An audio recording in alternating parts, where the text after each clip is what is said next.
తిరుమలలో జరిగినటువంటి తొక్కిసలాటకు గల కారణం ఏంటో రివ్యూ చేయడానికి చంద్రబాబు నాయుడు గారు టీటీడీ చైర్మన్ తోని ఏఓతోని భేటీ అవటం జరిగింది.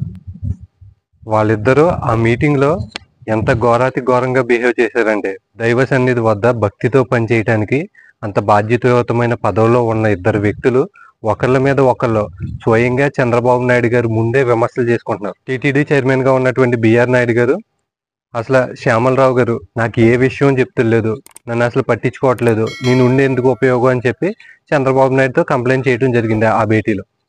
దానికి సమాధానంగా శ్యామలరావు గారు నీకేం చెప్పట్లేదు, నీకు అన్ని చెప్పే చేస్తున్నట్టు తిరిగి రిప్లై అవ్వడం జరిగింది. దానికి సమాధానంగా బిఆర్ నాయుడు గారు అసలు నాకేం చెప్పి చేశారు, రేపొద్దున్న వైకుంఠ ఏకాదశి ఉంది, భక్తుల రద్దీ ఎంత పెరిగిపోయింది, అసలు ఏ పనులు ఎక్కడెక్కడ ఏం చేస్తున్నారో నాకేమీ ఇన్ఫర్మేషన్ లేదు అని చెప్పి ఆయన తిరిగి సమాధానం చెప్పడం జరిగింది.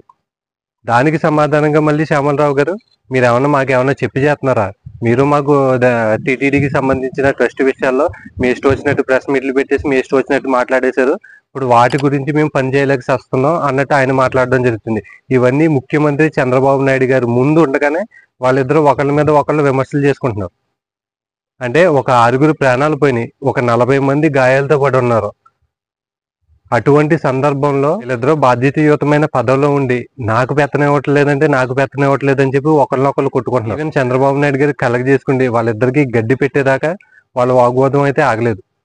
అంటే వీళ్ళిద్దరి సమన్వయ లోపం వల్లనే అక్కడ తొక్కిసలాట జరిగింది అని చెప్పి క్లియర్ కట్ గా ఆ మీటింగ్ ఆ భేటీ చూస్తే అందరికీ అర్థమైపోతుంది. అంటే పైన ఉన్నటువంటి అధికారులే ఇంత గొప్పగా సమన్వయంతో పనిచేస్తే కింద ఉన్నటువంటి అధికారులు ఇంకెలా పనిచేస్తారు? వాళ్ళలో సమన్వయం లోపించడానికి గల కారణం వీళ్ళే. తిరుమలలో వైకుంఠ ఏకాదశి గురించి ఎటువంటి కార్యక్రమాలు నిర్వహించాలి, టికెట్లు ఏ విధంగా జారీ చేయాలి అని ఒక 15 మీటింగులు జరిగినాయంట దాదాపుగా. ఆ 15 మీటింగ్లో వీళ్ళిద్దరు ప్రబుద్ధులు ఒక మీటింగ్ కి మాత్రమే హాజరయ్యారంట. అంటే వీళ్ళిద్దరూ ఎంత చిత్తశుద్ధితో పనిచేశారో మీరే ఒకసారి ఆలోచించుకోండి. చంద్రబాబు నాయుడు గారు అధికారంలోకి ఎక్కిన తర్వాత నేను 90s లో ముఖ్యమంత్రిగా పనిచేస్తాను, అధికారుల చేత పరుగులు పెట్టిస్తాను అని చెప్పి మాట్లాడడం జరిగింది. కానీ చంద్రబాబు నాయుడు గారు గతంలో ఉన్నటువంటి పట్టు అధికారుల మీద ఇప్పుడు కనబరచలేకపోతున్నారేమో అనిపిస్తుంది. ఈవెన్ అధికారుల మీదే కాదు, పార్టీలో ఉన్నటువంటి చాలా నాయకుల మీద కూడా ఆయన పట్టు కనబరచలేకపోతున్నారు. కొంతమంది ఎమ్మెల్యేలు కూడా చంద్రబాబు నాయుడు గారి మాట వినకుండా పరిధి దాటి పనిచేస్తున్నారు. ఆయన పదే పదే చెప్తున్నా గాని ఈ విషయంలో అయితే చంద్రబాబు నాయుడు గారి లోపం క్లియర్ గా కనిపిస్తుంది.